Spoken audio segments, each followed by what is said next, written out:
So Manchester United eventually are going to have to start thinking about who is going to replace Bruno Fernandes in the long term, because he's 31 in October and has pretty much played every single game for the last few seasons, and if you take him out of the side right now and bring in the wrong replacement, the level of the overall side goes down significantly, and so we need a replacement not for now, but for the future, but also someone who can come in and coexist in the same squad, and even in the same starting 11 alongside Bruno. And I think a player who should at least be under consideration is Middlesbrough's Hayden Hackney, who is 22, 23 in June, and has been by far one of the best midfielders in the Championship this season. But the questions I'm going to be answering in this video is, why do I rate Hackney so highly despite him playing in the Championship? Do the stats in his FB report reflect the hype around him? And if he were to come into this Manchester United side, what tactical issues would he solve? And are there any other Championship players who Manchester United should be looking at for the summer? So straight on to analysing Hackney, and to be frank, his FB ref report is so impressive, you can clearly see he's too good for the Championship,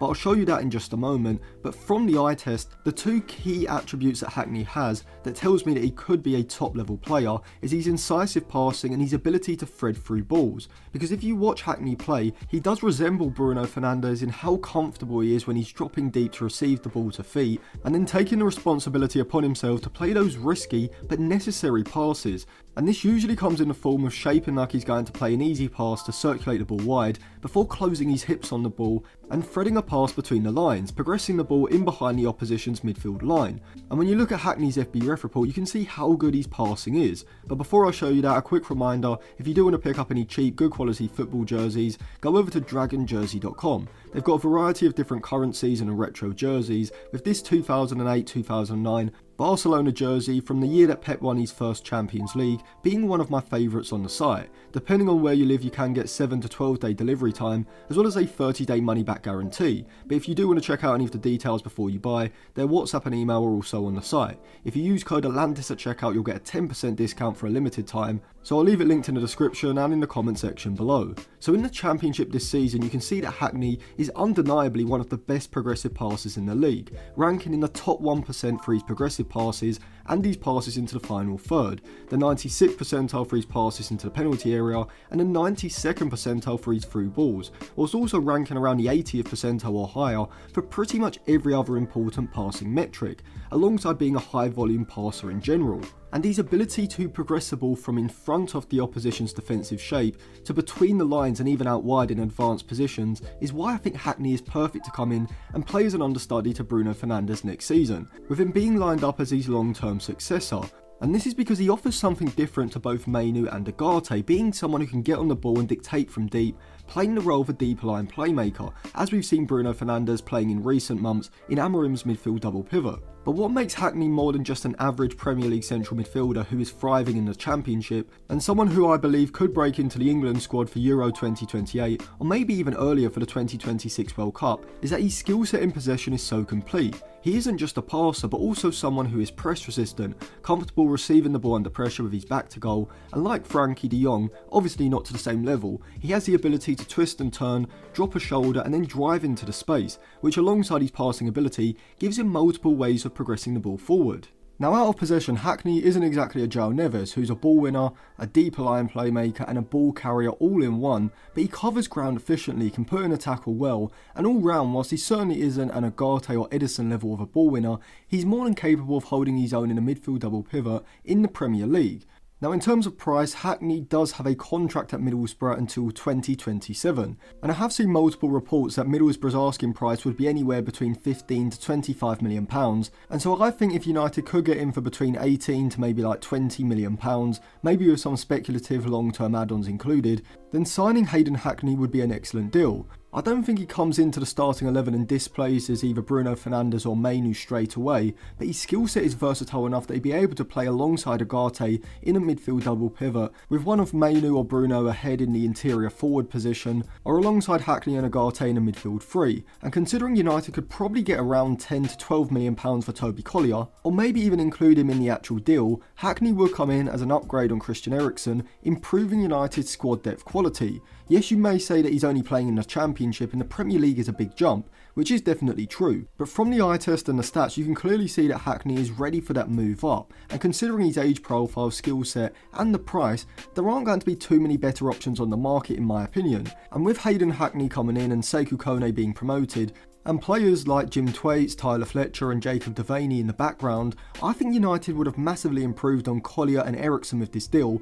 for only about £8 to £10 million more in terms of the transfer fee, and also saving money in terms of the salary, because Hackney is going to be on at most around a third of what Christian Eriksen is currently on, which would then free up money for United to go and sign a more industrious physical ball winner or a ball carrier for around £30 to £35 million as well. But considering that Hackney seems to be a diamond in the rough, are there any other Championship players that United should be thinking about making a move for? Well, before I tell you about two other players in the Championship, a quick reminder, I do have a Patreon where I upload articles on niche and interesting topics, so if you do want to sign up for that you can get a 7-day free trial. You can also sign up for my in-game Instagram group chat, so I'll leave my Patreon linked in the eye above, description, comment section and on the end screen after the video. Well, two central midfielders who I think United should at least be considering are Coventry's Ben Sheaf and Norwich's Marcelino Nunez. Now both are slightly different stylistically to Hackney, with Sheaf being more of a regista in the mould of a Zubimendi, someone who could play as a single pivot at the base of the midfield, whilst Nunez is a more offensive version of Hackney,